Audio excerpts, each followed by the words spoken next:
Oh my god, I need a haircut. The buzz cut is a legendary haircut, but I will say you've got to keep it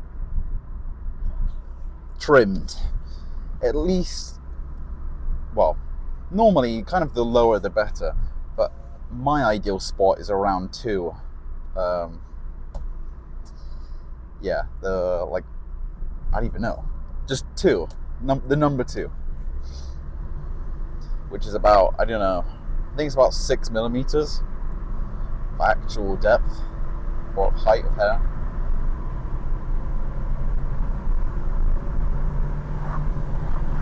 That is a big tractor, holy shit.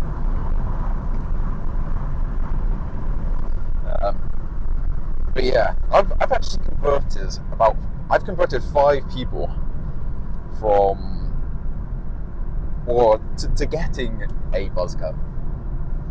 Every single one of them said they got a buzz cut because I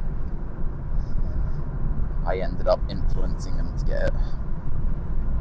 Which is funny. It's always funny to see someone shaving their head because it's actually quite a big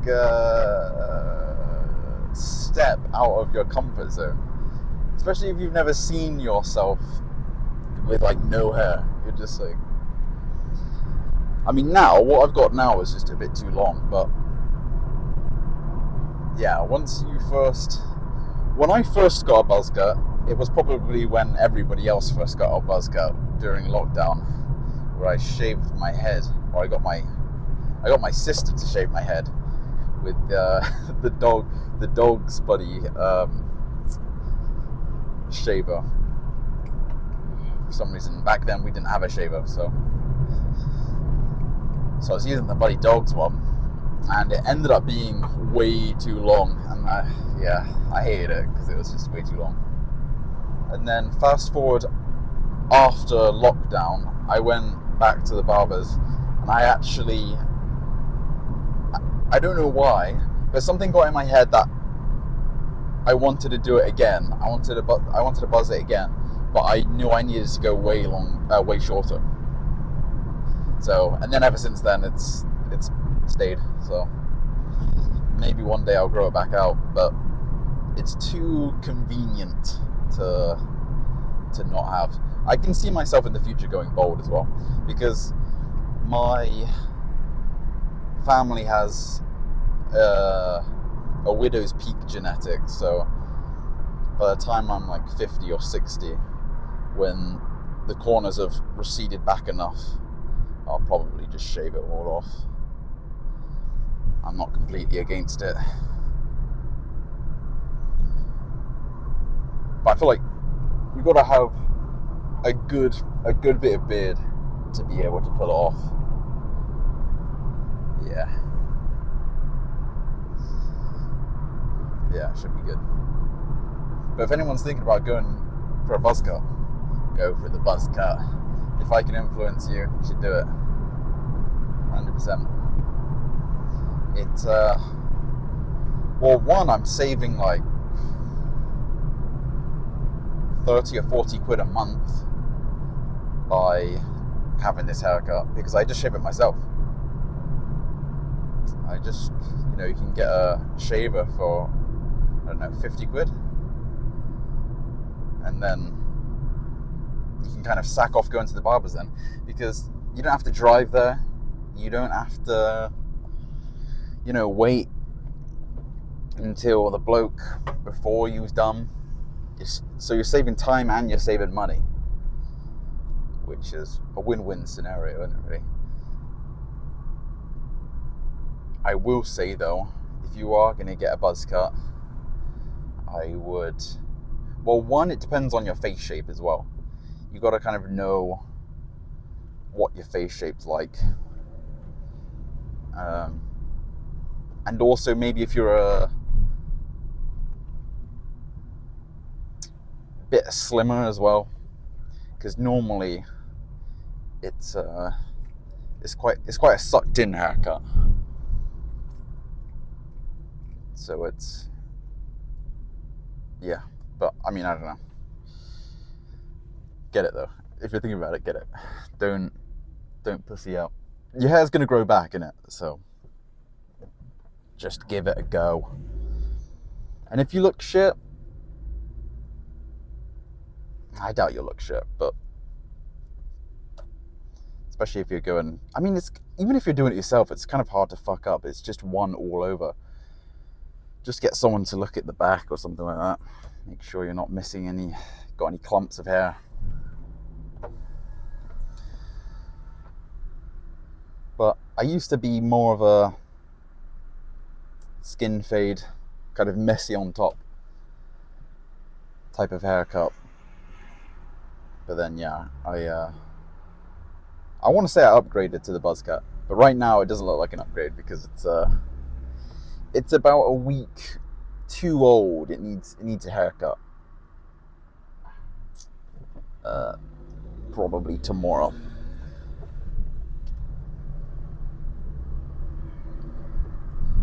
Yeah, and that's another thing as well. You don't have to worry about products.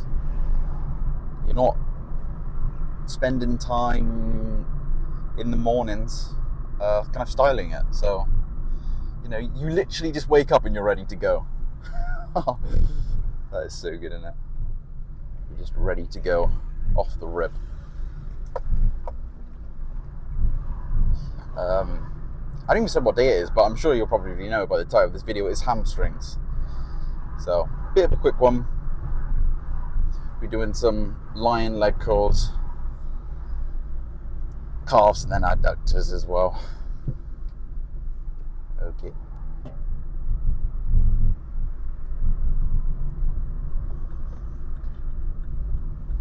It is very busy.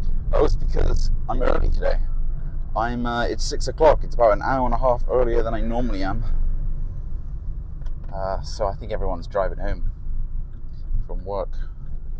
Hopefully it's not too busy in the gym, because normally this is around the busy period. But my gym's never really so busy to the point where it's, you know, you're struggling to get on things.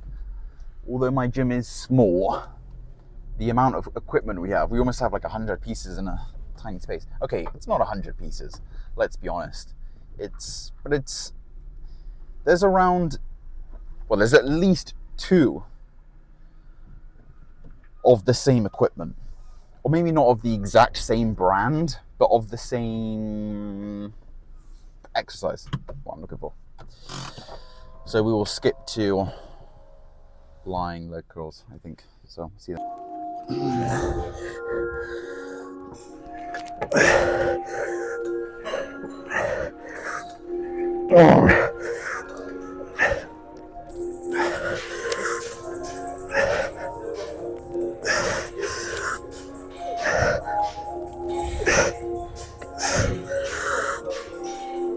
Oh, God, it feels so...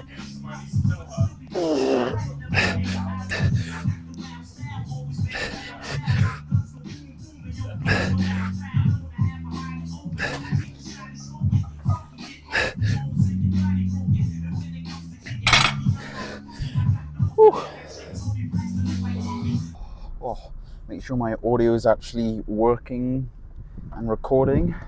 I don't know what happened the last couple of videos, but this point of the video, audio just corrupts, just dies on me. So hopefully today, it was alright yesterday, or not yesterday, the day before.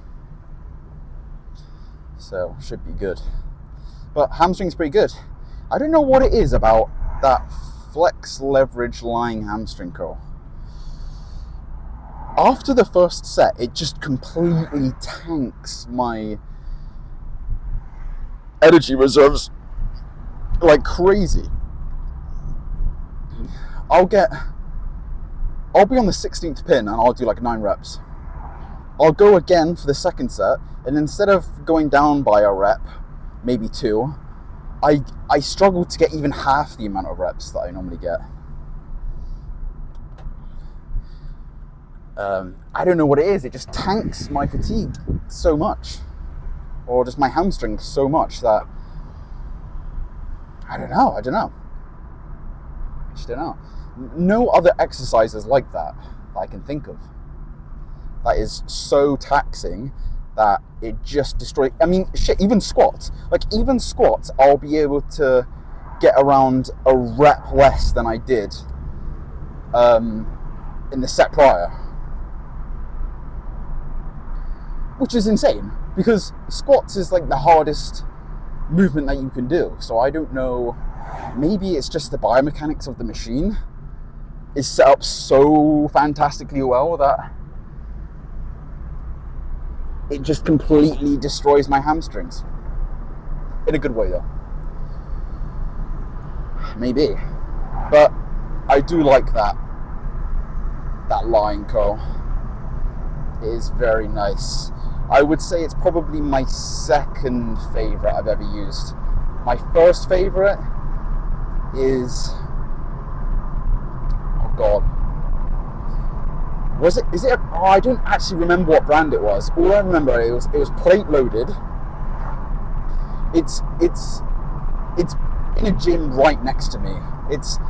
The gym is literally equal like travel distance time for the gym that I normally go to, but it doesn't have anywhere near as good as equipment, except that lying hamstring curl.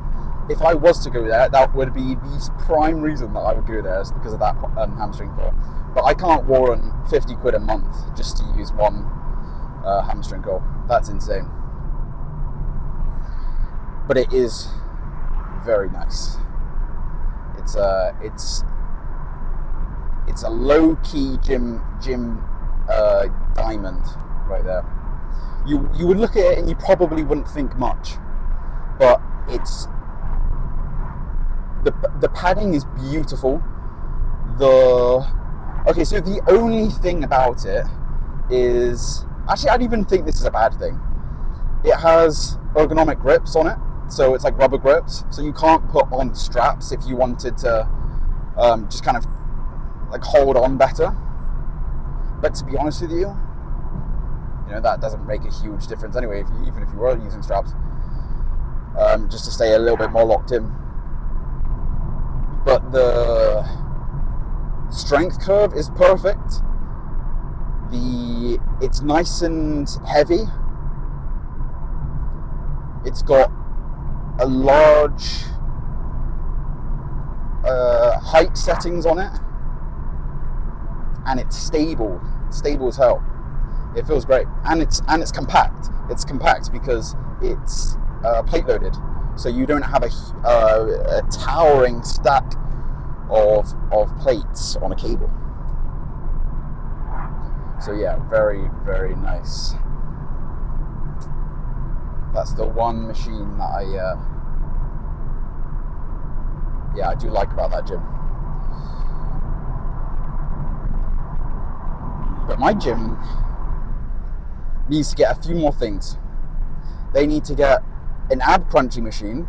We did just get an ab one, but it's so bad. It's so terrible. I've got to use my quads to kind of stay planted. It's just not good. So an ab crunch machine, like an old school Nautilus one, would be sick.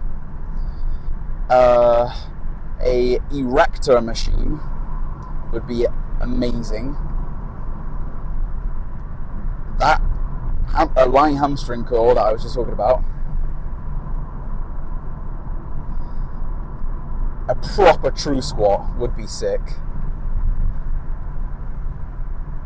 And what was the other one? Oh, there was this really nice chest supported row that I tried at that new gym a week ago for chest. I didn't show it because it was a chest day, it wasn't a back day, but I should have, I don't know, had to walk around and showed you it. But I've seen people use it I've seen other lifters use it on Instagram, and every time I see them use it, I thought that the way it's made, it looks like your arms are a little bit too close together, so it looks like you're getting a lot of bicep than you should. But I used it in person, and that was not the case at all. It was nice and wide. The path set up for your elbow was perfect, and the cushion, the chest cushion was perfect height. There was good amount of height adjustment as well, which is actually